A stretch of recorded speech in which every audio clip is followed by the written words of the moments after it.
Jeanne Reuter, that's the queen of Kirkwood. She loves telling you about Kirkwood. I'm just telling you, man, you want to hear about Kirkwood? You think you're hearing stuff from me? Sit down with 45 minutes with Jeanne Reuter and you will know the history and the heritage. I'm Jeanne Reuter. My husband Dick and I drove over from where he worked as mountain manager at Squaw Valley. He moved over first in August of 1972.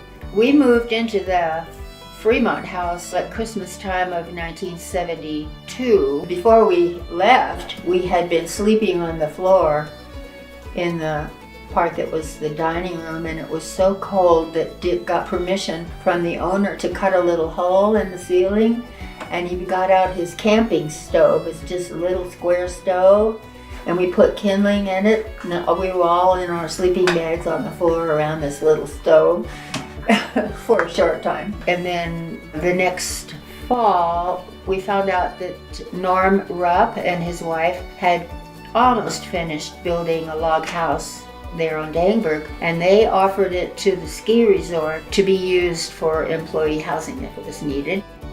And my husband was an employee, so he got to rent the house, and that moved us. My mom was helping, and we were parading down Fremont with all our stuff, taking it to the other house. So we rented that house for a year.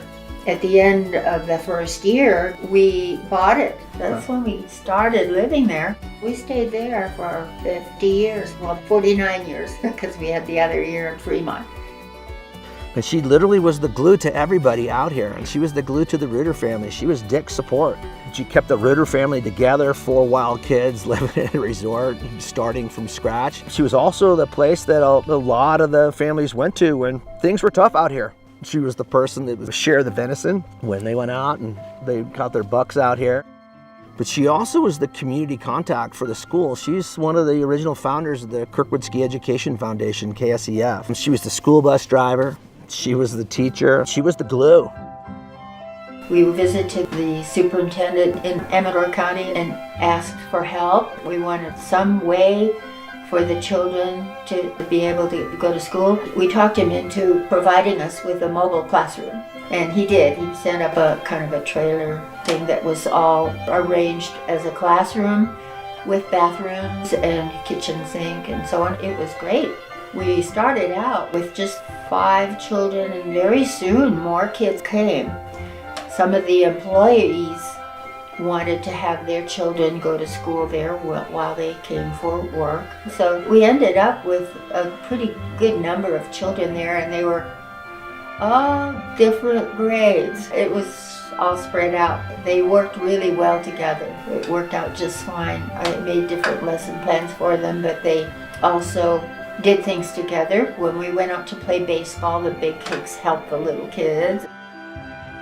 It took us a while to get used to the really deep snow. We all got cross-country ski equipment from the cross-country center, so we could go out at recess and play with our skis on. We sometimes used our cross-country skis to get down to the mobile classroom.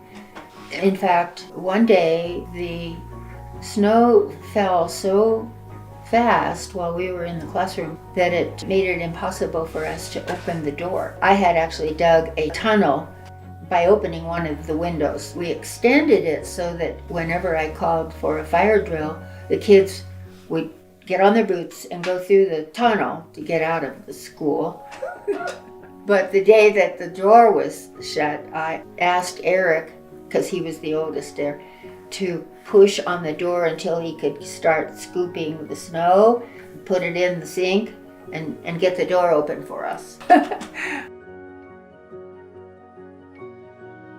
Kirkwood wouldn't be Kirkwood without Jeanne Reuter. You would see her every day walking down the road to get her mail. You'd see her every day out on the mountain. She's still skiing every day, and she's fast. She loves Conestoga, and she loves buckboard. Those are her 2 favorite trails right there.